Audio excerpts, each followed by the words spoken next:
2019 ќе биде економски тешка година, веројатно и послабо од 2018 година, смета лидерот на ВМРО ДПМН Христијан Мицкоски. Според него, лошите економски политики на власта веќе се чувствуваат меѓу граѓаните, а тоа се отсликува и во статистичките податоци кои покажуваат минимално раздвижување.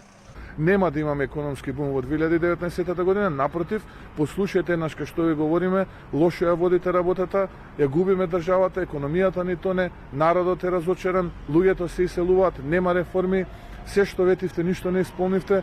Ајде да седнеме конструктивно да работиме за да можеме да обезбедиме подобар живот за граѓаните. Па макар еве уште една година вие биле влада, па на следните избори да го презентираме пред граѓаните она што имаме да им го понудиме, пони нека одлучат кому ќе дадат довербата. Нема ништо и од ветувањата за нови инвестиции, смета Мицкоски. Народната банка веќе прокнижи одлив на речиси 6 милиони евра во третиот квартал.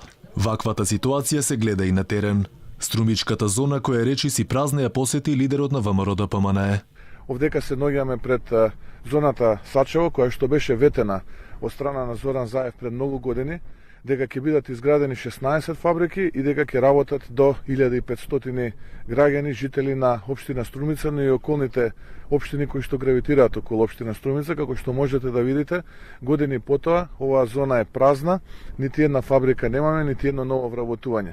Впрочем, ова треба да биде пример за граѓаните во Република Македонија, како не треба да се даде довербата на политичари кои што само ветуваат, а ништо не исполнуваат. Бизнисмените се жала дека власта е глува на нивните предупредувања, особено околу рамниот данок кој стартува од 1 јануари. Иначе работата нешто е катастрофа, да ти извадам дневни пазара да видиш, да ти извадам, да видиш шо.